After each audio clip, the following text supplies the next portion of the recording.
Hello मेरे प्यारे बच्चे, आई होप कि आप सब अच्छे होंगे। ये केसी सिन्हा स्टूडेंट फ्रेंड बुक का सीरीज 8 क्लास का चल रहा है, जिसमें आज 1.1 का जितने भी बेसिक कंसेप्ट हैं उस सबको समझने वाले हैं। इसके अगले वीडियो को हम लोग एक्सरसाइज स्टार्ट करेंगे। तो आइए 1.1 के जितने भी बेसिक कंसेप्ट हैं उन सबको बारी बारी से समझते हैं।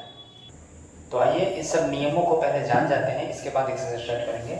तो जोड़ का क्रम विनिमय नियम, जोड़ का सहचर्य नियम और जोड़ का योज्य प्रतिलोम, मतलब कि इस सब को नियम को जान लेते हैं। ठीक है, तो जो क्रम विनिमय नियम है, सहचर्य नियम है, वही गुणा में भी होता है। गुणा का क्रम विनिमय नियम, गुणा का सहचर्य नियम, ये भी आगे आगे होती है। तो पहले चलिए बारी बारी से सबको समझते हैं।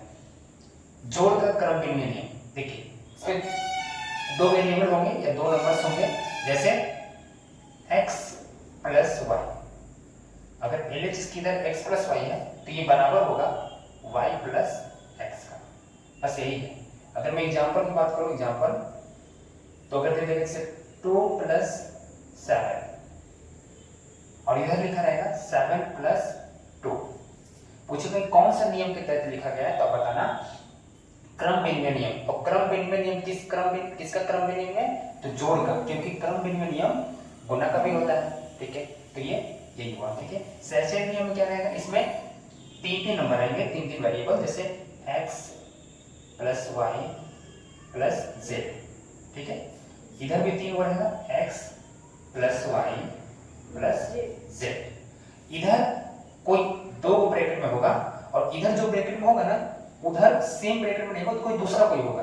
मान लीजिए इधर ये वाला होगा, तो यही आपका हुआ क्या, सहचर्य नियम। ऐसा भी हो सकता है कि इधर ये दोनों ब्रैकेट होगा और इधर ये दोनों ब्रैकेट होगा, तब भी कोई दिक्कत नहीं है। ठीक है, सहचर्य नियम बस यही बोलती है। एक बात और बता देता हूँ कि ये माइनस में भी हो सकती है। आप सोच रहे हो कि 2 प्लस 7 ही होगा, नहीं, ऐसा भी हो सकता था 2 प्लस माइनस 7, तो इधर हो जाता माइनस 7 प्लस 2, तो वही नंबर सेम टू सेम उधर रहेगा, बस पलट जाएगा। ठीक है, इसमें भी यही है, x plus Y plus Z, इधर भी x plus Y plus Z, इधर ये ब्रैकेट में, इधर ये ब्रैकेट में। एग्जांपल की अगर बात करें तो सेम चीजें से क्या लिख देता हूं, 3 प्लस 9 प्लस माइनस 7। ठीक है, और इधर में हम कर देता हूं इन दोनों को ब्रैकेट में ऐसे। ठीक है, तो इसका इधर भी हो जाएगा 3 प्लस 9 प्लस माइनस 7, और इधर ये दोनों आपस में ब्रैकेट में होंगे, क्योंकि यहाँ पर बड़ा ब्रैकेट देना पड़ेगा, क्यों, यहाँ पर माइनस लगा है, तो कोई दिक्कत नहीं, ऐसे चल सकती है। ठीक है, दोनों नंबर सेम है, आप क्या देख रहे हो, इधर इन दोनों को ब्रैकेट में है, इधर दोनों को सॉल्व करते हो तो सेम ही चीज आएगा। ध्यान रखना यहाँ पर माइनस है, अच्छे से देख लेना ताकि आपको कंफ्यूजन ना हो। यहाँ माइनस 7 है, यहाँ भी माइनस 7 है, कुछ भी चेंजेस नहीं किए, ब्रैकेट का केवल चेंजेस है। ठीक है, अब आते हैं योज्य प्रतिलोम। देखिए योज्य प्रतिलोम किसे कहते हैं, एक लाइन में आप समझ लीजिएगा।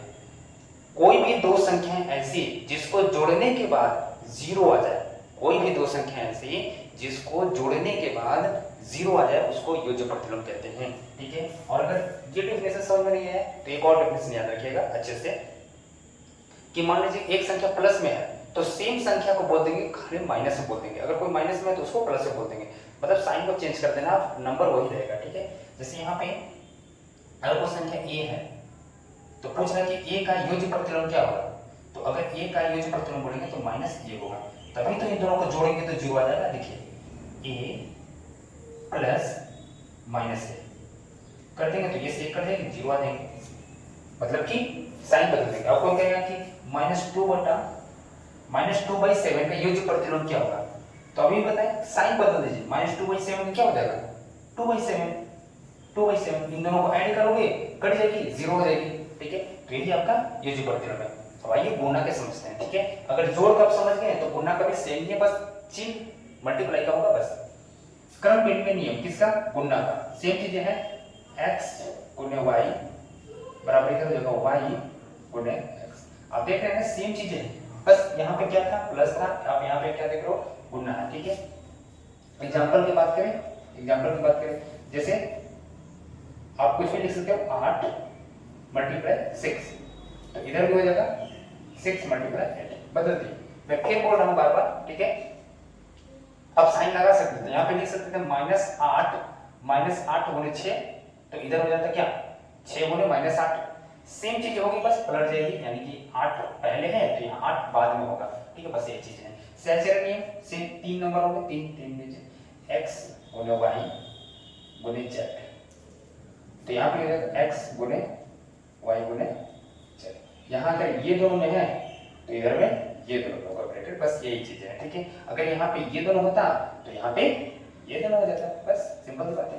एग्जाम्पल में अगर बात करें कोई भी ले सकते हो, जैसे 10 गुने 3 गुने 5 ले लिए, यहाँ पे हम ये दोनों को ब्रैकेट कर देते हैं तो इधर हो जाएगी हमारी 10 गुने 3 गुने 5, जो नंबर है वही नंबर रहेगा, नंबर चेंज नहीं होगा, बस आप देख रहे हो ना क्या चेंज हो रही है, ब्रैकेट यहाँ पे इन दोनों का है तो यहाँ पे ये दोनों, बस यही है गुणा का सहचर्य नियम, ठीक है, ये हो गया। अब लास्ट आती है गुणात्मक विलोम, ध्यान रखना इसको आप ध्यान से समझेंगे।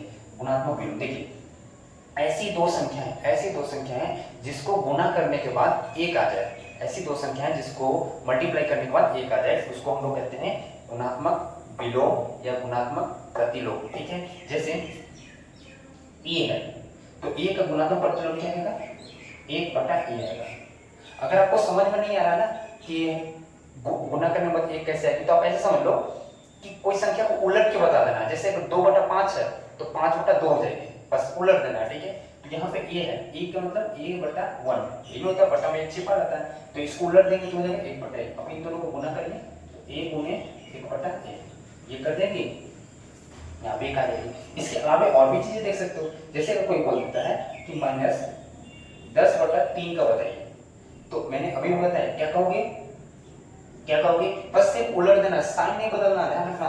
जबकि योजी प्रतिलोम में क्या कर रहे थे, योजी प्रतिलोम में साइन को बदलते रहते थे।